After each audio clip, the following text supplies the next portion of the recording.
Welcome. I'm Evan Dowdy, Evan D on RC Groups and on Hobby Squawk.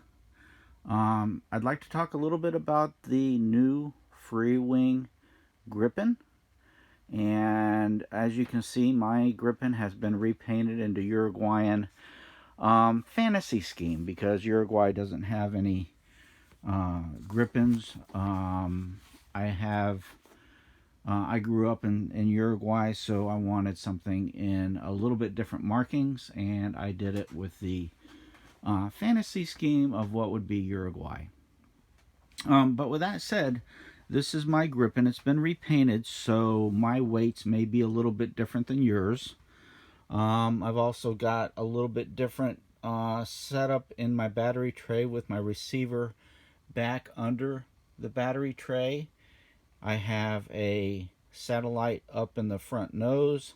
I have a steering gyro, and I also have another satellite under the vertical stab right about there.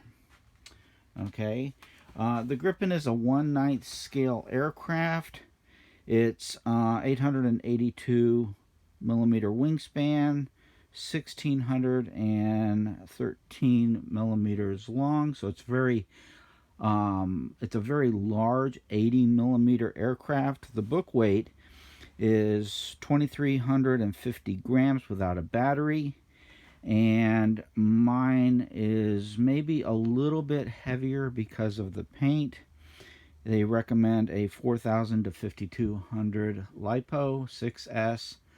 Mine has been modified. I've got a jet fan Het 8S set up. The Het motor that I've running in it is the 1738 kV, not a very high kV.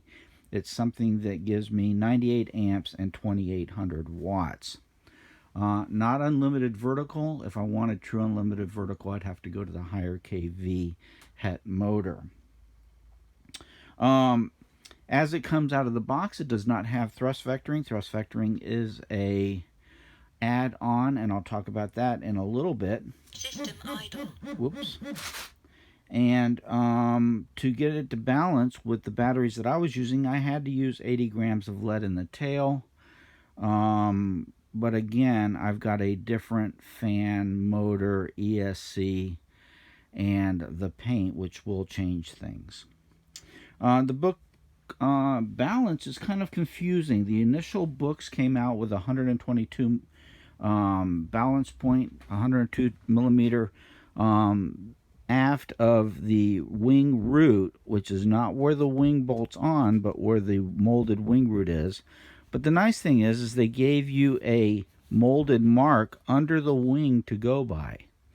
The odd thing there is that the molded mark was 130 millimeters and not the 122 millimeters. Since then, they have corrected the book, and the book now does say 130 millimeters. I have found through flying that I prefer 150 millimeters balance or another 20 millimeters aft of the mark under the wing.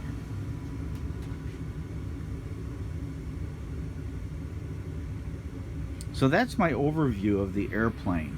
I'm going to do two additional videos. I'm going to do another video that talks about the initial setup of the aircraft, and then I'm going to do a third video that talks about tuning it with the thrust vectoring.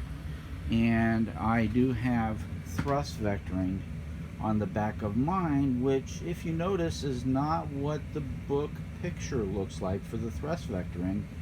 I removed the outer foam covering and I glued the stock plastic covering onto the thrust vectoring. I believe it looks a lot better than the foam nozzle that comes with it. Okay, with that, I'll be making 2 more videos.